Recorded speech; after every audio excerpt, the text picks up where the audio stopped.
kalau memang si Peggy pelakunya. Kenapa nggak dilakukan upaya hukum? Kenapa nanti ada film yang viral, kemudian Peggy dikait-kaitkan?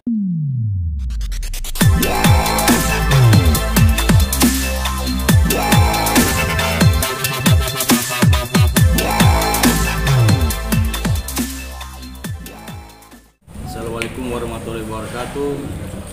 Salam sejahtera, salam Om Swastiastu, salam kebajikan, nama budaya. Selamat sore rekan-rekan wartawan sekalian. Terkait dengan perkembangannya Peggy Setiawan, kebetulan saya bersama rekan saya Insan Nasarudin, kami berdua hadir di sini. Kita ingin sampaikan terkait perkembangan kasus dari Peggy Setiawan, karena kita lihat bahwa sekarang banyak sekali terjadi simpang siur tentang berita Peggy Setiawan ini, dan kita melihat bahwa di sini menurut kami tim kuasa hukum kemarin setelah ada prarekonstruksi, di situ kami agak kecewa. Kenapa? Karena ketika prarekonstruksi dari tim kuasa hukum tidak diberitahu oleh pihak kepolisian. Harusnya itu tim kuasa hukum dari Peggy Setiawan harus diberitahu bersama keluarga, karena di sini Peggy Setiawan sangat dirugikan. Jadi harusnya kita diberitahu. Yang kedua, ketika prarekonstruksi itu saksi-saksi itu tidak keluar dari mobil. Mereka nggak keluarkan dia dari mobil, harusnya dibiarin aja dia keluar dari mobil. Diberikan kesempatan bagi wartawan juga bisa meliput, sehingga ada transparansi bagi bangsa Indonesia ini. Karena kan sampai saat ini masyarakat Indonesia sangat mengharapkan agar ada kejelasan dari kasus ini. Terkait dengan polisi mengatakan bahwa 2 DPO fiktif, nah ini juga kami rasa terlalu prematur. Jadi saya kira itu informasi yang ingin kita sampaikan. Bang, tapi ini Peggy Setiawan yang sekarang ditangkap ini tuh Peggy Setiawan alias Peron, apa memang Peggy Setiawan namanya doang sih, Bang? Oh, soal Peggy Setiawan ini diduga bahwa ini menduga, masih dugaan ya. Dugaan polisi bahwa Peggy ini adalah pelaku yang sebenarnya. Padahal pada saat kejadian Peggy Setiawan ini tidak ada di TKP, tapi dia ada di Bandung. Jadi sangat simpang siur sekali, dan waktu ibunya Peggy juga telepon saya itu nangis-nangis mengatakan bahwa anak saya tidak bersalah. Bang, tolong dibantu karena anak saya tidak bersalah. Kasihan kami, hanya masyarakat kecil. Papanya Peggy kuli bangunan, saya juga hanya seorang pembantu. Masa anak saya mau melakukan tindakan yang seperti itu? Jadi saya rasa bahwa tolong pihak kepolisian selidiki, cari bukti lagi terkait yang masih buron, sehingga bisa ada kejelasan baik bagi keluarga Peggy sendiri maupun bagi masyarakat Indonesia. Tapi hal apa sih yang menguatkan Abang dan ini untuk membuktikan bahwa dia bukan tersangka ini maksudnya di pihak kepolisian? Iya, terima kasih. Mungkin saya lanjutkan, teman-teman. Bahwa begini, apa yang menjadi bukti kuasa hukum bahwa Peggy itu adalah error in persona? Artinya kami menduga bahwa Polda Jawa Barat di sini itu keliru melakukan penangkapan terhadap seseorang. Dugaannya apa? Kami juga mengajukan saksi-saksi. Kami memiliki saksi-saksi yang notabene-nya ketika peristiwa Peggy Setiawan itu berada di Bandung. Bahkan di tanggal kejadian ada bukti juga kok yang menegaskan bahwa Peggy Setiawan menerima upah dari hasil pekerjaannya. Jadi ironis sekali. Maksud kami di sini hadir sebagai kuasa hukumnya Peggy semata-mata ingin kita melihat bahwa penegakan hukum yang secara utuh. Jangan kita mengulang lagi peristiwa Sengkun dan Karta yang terjadi tahun 1977 gitu loh. Jangan sampai ada peradilan sesat. Makanya kehadiran kami sebagai kuasa hukum dalam selaku kuasa hukum si Peggy Setiawan semata-mata untuk menunjukkan kepada aparat penegak hukum, ayo kita bersama-sama, ayo kita ungkap siapa sih pelakunya sebenarnya. Karena DPO yang disampaikan oleh pihak kepolisian dan dalam hal ini adalah klien kami adalah dua hal yang berbeda, orang yang berbeda, mulai dari ciri-ciri yang disampaikan, ciri rambut berbeda, domisili berbeda, bahkan kejadian di klien kami berada di Bandung, tapi dikait-kaitkan. Kalau kembali kita menarik lagi peristiwa ini sebenarnya ya kawan-kawan, bahwa kami selaku kuasa hukum menilai ini karena adanya viral. 8 tahun yang lalu Peggy sudah didatangi pihak kepolisian, tapi kenapa nggak ditangkap? Kalau memang si Peggy pelakunya, kenapa nggak dilakukan upaya hukum? Kenapa nanti ada film yang viral, kemudian Peggy dikait-kaitkan, kemudian ditahan? Menurut hemat kami bahwa penahanan Peggy yang dilakukan oleh Polda Jawa Barat itu masih sangat prematur. Kenapa nggak dikumpulkan dulu bukti? Kenapa nggak dipenuhi dulu unsur-unsurnya? Ini masih sangat kurang.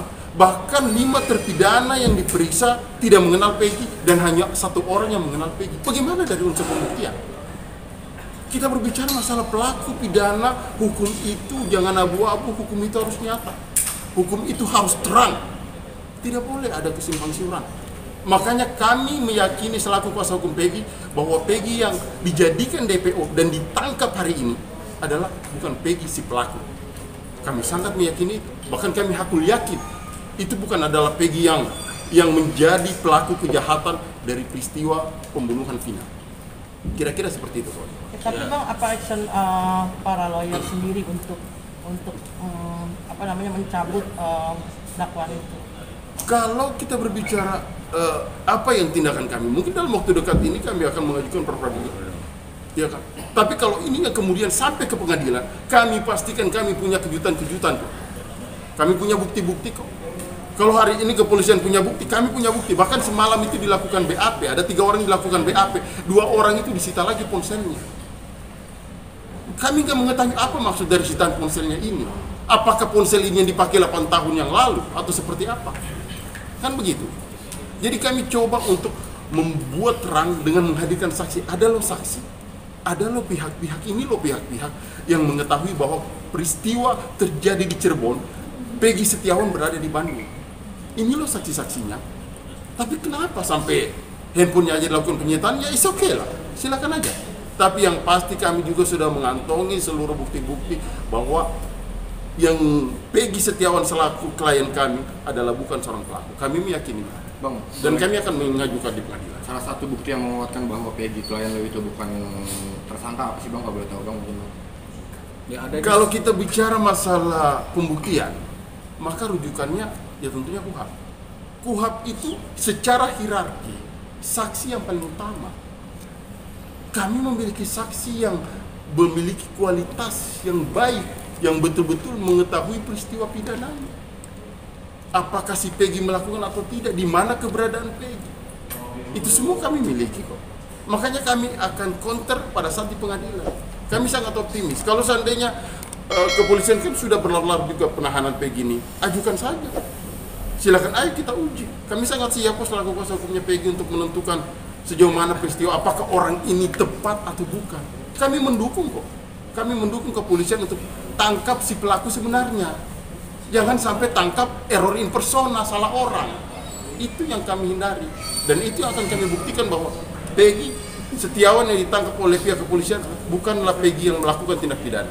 Kira-kira seperti itu. Ya, jadi satu saya tambahkan lagi di dalam KUHP pasal 184 itu berbicara tentang bukti. Jadi kita melihat di sini bahwa jangan sampai omon-omon, cuma omon-omon. Kenapa? Karena hukum positif itu tidak mengenal asumsi. Kalau polisi punya saksi, punya bukti, kami juga punya saksi dan punya bukti. Nah, kita akan buktikan itu nanti di persidangan nanti, di dalam pra-peradilan nanti. Atau mungkin Abang punya kisi-kisi mungkin Bang, siapa Peggy pelaku yang sebenarnya Bang? Saya kira itu belum bisa kita ungkapkan di sini ya, karena itu menjadi senjata kami di pengadilan nanti. Artinya sudah Iya. Paling tidak Sudah ada petunjuk, kita sudah punya petunjuk. Bener nggak sih Bang bahwa Peggy yang dimaksud itu bener anak pejabat gitu, maksudnya punya jabatan tinggi lah gitu? Karena kan yang seperti yang di film Vina 7 Hari itu Egy itu kan anak pejabat gitu. Kami tidak mau berspekulasi dalam perkara ini. Artinya silakan saja, kami mendukung siapa yang melakukan perbuatan, dia harus bertanggung jawab. Apalagi perbuatan ini menurut kami adalah perbuatan yang sungguh tercela. Hanya kami menekankan jangan sampai penegakan hukum ini adalah salah orang. Silakan tangkap, kalau DPO itu silakan tangkap. Tapi jangan sampai orang yang keliru yang ditangkap. Apalagi dengan tuntutan-tuntutan netizen. 8 tahun berjalan kok ini. Bukan waktu kemarin sore. Tiba-tiba Peggy dilakukan penangkapan, lalu dilakukan penahanan. Yang 8 tahun yang lalu Peggy juga sudah didatangi. Kenapa nggak dilakukan penahanan? Kenapa nggak dilakukan proses hukum? Tapi kan ternyata enggak. Muncul filmnya, menjadi viral, kemudian dilakukan penangkapan dan penahanan, dan kami yakini itu adalah salah orang. Bang, tapi kalau memang merasa tidak bersalah Bang, tapi apa sih alasan dari Peggy ini selama di Bandung ini memakai nama palsu Bang Robi Irawan itu? Sebutan-sebutan nama palsu itu kan bukan Peggy yang menyematkan. Bukan Peggy yang menyematkan. Tidak ada dia mengatakan bahwa adalah Robi Irawan atau Peron, kan bukan dia yang sematkan itu. Dan ini yang lagi kami gali, informasi dari siapa yang menyematkan nama Peron kepada Peggy Setiawan atau nama-nama yang lain kepada Peggy Setiawan, kan kira-kira seperti itu kawan-kawan. Artinya bukan dari Peggy sendiri. Iya, bukan dari dia dong. Peggy sendiri tidak diakui sebagai anak Iya. dari ayahnya. Nah itu kenapa Bang? Kalau memang Maksudnya? merasa, kan Peggy di Bandung itu sama Iya. ayahnya itu tidak diakui sebagai anak, tapi keponakan Bang. Itu persoalan intern, itu persoalan intern. Persoalan internal. Persoalan intern. Kita nggak bisa buka sekarang. Ya. Nanti itu di persidangan tadi saya sudah sampaikan. Hanya yang pasti bahwa kami tim penasihat hukum Peggy Setiawan sangat siap untuk menguji kebenaran ini di persidangan, bukan dalam menguji kebenaran apakah dia melakukan perbuatan atau tidak, tapi kami menegaskan bahwa perbuatan yang dituduhkan kepada si Peggy Setiawan selaku klien kami adalah bukan pelakunya. Kira-kira seperti itu. Kemudian perlu kami tegaskan kepada rekan-rekan bahwa ini bicara hukum pidana, pembunuhan, keduanya ancamannya tidak main-main. Di dalam asas hukum pidana ada namanya asas bukti harus lebih terang daripada cahaya. Jadi terkait yang disampaikan tadi mengenai apakah orang tuanya mengaku dia sebagai ponakannya atau apakah dia berganti nama, itu harus diuji. Sekali lagi kami tegaskan bahwa bukti itu harus lebih terang daripada cahaya. Demikian. Kondisi Peggy sendiri sekarang gimana? Ya, Kondisi Peggy sendiri? kondisi Peggy ya sampai saat ini dia masih merasa tertekan. Terakhir informasi yang saya terima, Peggy sangat tertekan. Bahkan yang saya dengar, dia juga tiap malam nangis terus karena ada isu-isu bahwa dia mau dipindahkan ke Nusa Kambangan. Jadi ini masih isu. Itu yang saya dengar langsung dari keluarga Peggy, ya seperti itu. Saya pikir kalau sampai ke Nusa Kambangan, waduh, ini kasihan orang yang kita merasa, ya kami sebagai kuasa hukumnya merasa bahwa dia tidak bersalah, hanya anak seorang kuli bangunan dibuat seperti ini, kan sangat ironis. Makanya kami sangat memohon kepada seluruh masyarakat Indonesia, mohon dukungan doanya juga agar pelaku yang sesungguhnya bisa ditangkap, jangan orang lain yang dikorbankan. Bang, tadi kan abang bilang katanya dengan tidak diakuinya Peggy oleh ayahnya kan itu ada intern, paling tidak kisi-kisinya lah Bang, karena kan nanti akan ada simpang siur lagi nih Bang berita. Kalau sekali lagi minta maaf kepada rekan-rekan wartawan, kami tidak bisa ungkapkan di sini. Itu yang tadi rekan saya bilang bahwa kami akan punya kejutan-kejutan di pengadilan nanti pada saat kita pra-peradilan nanti. Dukungan dari masyarakat Cirebon Bang, melihatnya gimana Bang tanggapannya Bang? Ada demo nih soal Peggy. Iya, banyak masyarakat yang sangat mendukung untuk Peggy ini dibebaskan karena mereka tahu, banyak yang tahu pada saat kejadian itu dengan saksi-saksi itu banyak yang tahu bahwa Peggy itu sedang berada di Bandung. Bahkan mama kandungnya juga via telepon dengan saya ada di Bali, malam-malam mamanya telepon nangis-nangis. Pak, tolong anak saya, Pak. Anak saya tidak bersalah, Pak. Pada waktu kejadian anak saya itu ada di Bandung. Jadi ya seperti itu. Kan bukti-bukti itu akan dikeluarkan kapan Bang?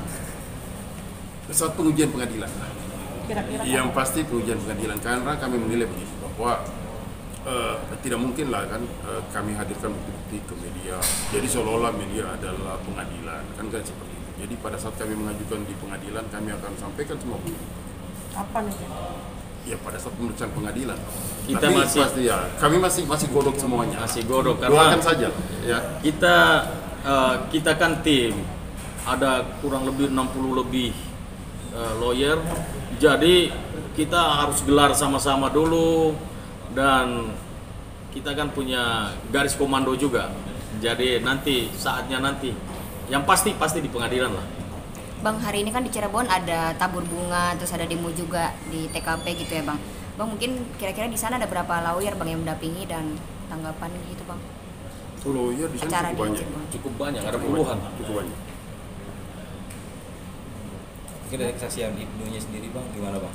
Lihatnya yakin nggak sih dengan kesaksian si Ibnu gitu? Ya, ibunya nangis. Ibnu. Oh, Ibnu. Temennya, Ibnu ya. teman Kuli bangunan. Kuli bangunan. Oh, Ibnu. Ya, kalau kesaksian Ibnu memang artinya apa yang dia lihat kan? Apa yang dia lihat, apa yang dia saksikan. Karena kualitas sebagai saksi itu apa yang dia lihat, apa yang dia dengar, apa yang dia alami kan. Dan seharusnya itu kesaksian-kesaksian yang selaku rekan-rekan Peggy yang betul-betul mengetahui keberadaan Peggy, ya harusnya itu menjadi pusat perhatian. Jadi jangan maksud saya begini, hukum itu tidak mencari kesalahan orang lain, tapi menemukan sebuah kesalahan atau menemukan buktinya. Kan seperti itu. Jangan dicari-cari kira-kira oh ini kurang menguatkan dari sangkaan, kita hilangin. Ini menguatkan sangkaan, ayo kita kuatkan. Enggak bisa begitu seharusnya. Hukum itu bukti yang ada itulah yang coba diuraikan apakah unsur pidananya terpenuhi atau tidak. Kan seperti itu. Tapi yang kemudian kami melihat bahwa dalam kasus DPO-nya Peggy Setiawan selaku klien kami terlalu banyak kejanggalan. Kira-kira sih. Rencana siapkan berapa saksi mungkin Bang? Kira-kira. Banyak banget pokoknya. Kami banyak banget. Bahkan kemarin juga di pihak kepolisian kita mengajukan juga saksi. Berapa orang? Bang, Ya kan ada 3 orang itu kami mengajukan saksi. kemarin ada saksi yang diperiksa di Polda Iya. Jabar ya, Iya. tanggapannya Bang? Iya, makanya tadi saya sudah mengatakan bahwa 3 orang kemarin diperiksa di Polda Jabar. Ya kan. Artinya 3 orang ini kemudian 2 orang itu kan disita handphonenya. Nah, kalau menurut saya apa relevansinya penyitaan handphone dengan kesaksian? Karena pada prinsipnya bahwa saksi ini adalah orang yang memberi terang sebuah peristiwa pidana, yang kemudian handphone mereka disita. Ya silakan saja, itu mungkin kewenangan penyidik, mungkin menjadi sebuah kerahasiaan penyidik, ya silakan saja. Kami tidak mengintervensi di situ ya. Tapi hanya kami menilai bahwa penyitaan terhadap handphonenya ini kami rasa-rasanya agak sedikit janggal. Peristiwa ini sudah 8 tahun yang lalu soalnya. Kemudian baru sekarang handphonenya disita. Kira-kira seperti itu Bang. Kalau kemunculan Mel sendiri gimana nih Bang yang kemarin Yang mana? sempat bikin heboh ya di TV One? Kemunculan Mel, sosok Mel Oh, ini. kami nggak terlalu menanggapi itu. Apapun lagi sama juga yang menyangkut masalah kesurupan dan sebagainya, kami nggak menanggapi jauh-jauh lah. Bang, tapi itu kan Mel ada di itu Bang, TKP Bang. Itu Mel itu dia sama Linda, sama Eki dan sama Vina. Mungkin gimana sih Ya, tanggapan Abang. kesaksian dari Mel? Ya silakan aja, kalau dia mau bersaksi silakan aja. Artinya sampaikan aja. Ini kan rule-nya dari wilayah penyidik. Sampaikan aja. Artinya nanti kita uji seperti apa kesaksiannya Mel ini. Artinya pihak kepolisian juga melakukan pemeriksaan, kami juga selaku kuasa hukum bisa otomatis nanti dalam persidangan bisa menilai itu. Kira-kira begitu kawan-kawan. Artinya kesaksian Mel ini kira-kira bisa memberatkan atau meringankan Kami Peggy tidak nggak, mau Bang? masuk untuk menilai kualitas kesaksian seseorang. Silakan aja dia bersaksi. Karena itu hanya bagian dari petunjuk. Ya. Itu nggak bisa dipakai sebagai alat bukti, tapi hanya sebagai petunjuk saja. Berapa persen keyakinan nih Bang bakal si Peggy ternyata bukan tersangka sebenarnya? Ya, optimis sih ya. Kita sangat optimis lah. Optimis. Keyakinan kita sih Peggy akan bebas. Kami sangat optimis itu. Mungkin misalnya nanti bebas nih dan ternyata bukan, akan responnya seperti apa? Mungkin akan ada melaporkan Oh enggak sampai ke kami, situ. ya kan kami Dia udah bebas saja, kita udah alhamdulillah, puji Tuhan. Ya. Bang, pihak dari Hotman Paris mungkin ada yang mempertanyakan Peggy juga nih jadi tersangka. Ada respon nggak Bang? Kalau pihak mereka silakan aja. Yang mereka pertanyakan apa? Apa yang pihak mereka pertanyakan? Dalam kapasitas apa? Ya. Apakah si Peggy orang yang tepat atau tidak? Kalau menurut hemat kami tegasin lagi bukan orang yang tepat. Salah orang ini. Kira-kira seperti itulah.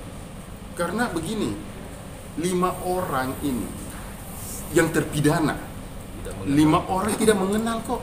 Cuma 1 orang yang mengenal. 1 orang ini pun pada saat pemeriksaan di 2016 di persidangan dia katakan tidak mengenal. Kok begitu diperiksa sekarang dia katakan kenal. Ini yang 1 orangnya. Ini kan ironis. Makanya terhadap kesaksian yang 1 orang ini kami sedang mempelajarinya. Apakah kami ada dugaan kesaksian palsu nantinya? Ya nanti kita lihat perkembangan ke depannya. Berarti banyak kejanggalan ya Bang? Banyak kejanggalan. Ya. Kan? Abang dengar-dengar katanya di antara puluhan pengacara ini ada yang diancam. Mungkin ada kebenaran atau isu tersebut, dengar nggak sih Bang? Belum ada ya. Artinya begini, pengacara atau kuasa hukum Peggy sebenarnya mewakili dari seluruh keinginan masyarakat. Artinya siapa yang bersalah, siapa yang didepokan oleh kepolisian itu kita sama-sama dorong kok. Kita sama-sama ungkap. Hanya yang kita menjaganya bersama adalah jangan sampai orangnya salah. Betul. Jangan sampai orangnya salah, itu saja kok kami hadir. Jadi ayolah kita mengajukan bukti-bukti, ayo kita uji. Pengujiannya di mana, bahkan bermuara ke pengadilan, kita tunggulah nanti pengadilan. Pengen Bapak Eki nongol nggak nih Bang? Bapaknya Eki pengen nongol nggak sih? Menurut abang sendiri pengen nggak sih bapaknya Eki itu berbuka suara gitu? Kalau sampai saat ini karena ini tim-tim ada yang di Cirebon, kemudian ini ada sebagian di Bandung, kami yang di Jakarta. Untuk ketemu sama bapaknya Peggy juga kami sampai saat ini kami belum ketemu. Mungkin besok kami rencana agenda itu ke Bandung juga. Maaf Bapak Eki. Bapaknya Eki kan dia juga sebagai orang tua korban. Oh ya, kalau ada momentum untuk dipertemukan itu, menurut kami nggak ada salahnya. Artinya Bapak Eki ini kan anaknya sebagai korban, nggak ada masalah. Saya pikir sah-sah saja, mungkin kita bisa lebih berdiskusi lagi. Kira-kira seperti apa pelaku-pelaku sesungguhnya. Yang pasti di dalam BAP pemeriksaan pengadilan 8 tahun yang lalu, itu ada 11 orang. Yang baru tangkap 8. 3 ini harus nyata. Jangan berubah-ubah. Polres Cirebon kan mengatakan ada 11 orang. Bahkan pengadilan juga ada 11 orang. Kalau yang kemudian 8 saja, kemudian 3-nya mana? Ironisnya jangan sampai hanya untuk menjawab dari keinginan para netizen dicomotlah si Peggy ini. Kami khawatirnya itu. Bukan kami menuduh, tapi kami menduga. Jangan sampai itu terjadi. Ya. Maka jangan sampai ada peradilan sesat lagi mengulang kepada kasus Sengkon dan Karta. Kami nggak mau itu. Kami jaga itu secara hukum. Kira-kira seperti itu. Bang, kabarnya ada tokoh baru lagi nih muncul, saksi kunci katanya sebutannya, namanya AF. Katanya dia berani disumpah, dia yakin banget kalau Peggy Setiawan ini pelakunya. Mungkin ada respon Bang? Itulah yang saya katakan, si AF ini dulu mengatakan. Si AF dulu ini mengatakan 8 tahun yang lalu tidak mengenal Peggy, sekarang mengenal lagi. Gimana itu? Kalau sudah terjadi perbedaan pernyataan, memberikan keterangan, itu yang kami lagi gali. Kira-kira begitu. Yang si AF ini. Ada ultimatum nggak mungkin dari Abang kira-kira untuk belum AF sendiri? Belum, nanti aja kita lihat. Makanya saya bilang akan banyak kejutan-kejutan ya ke perkara ini ya.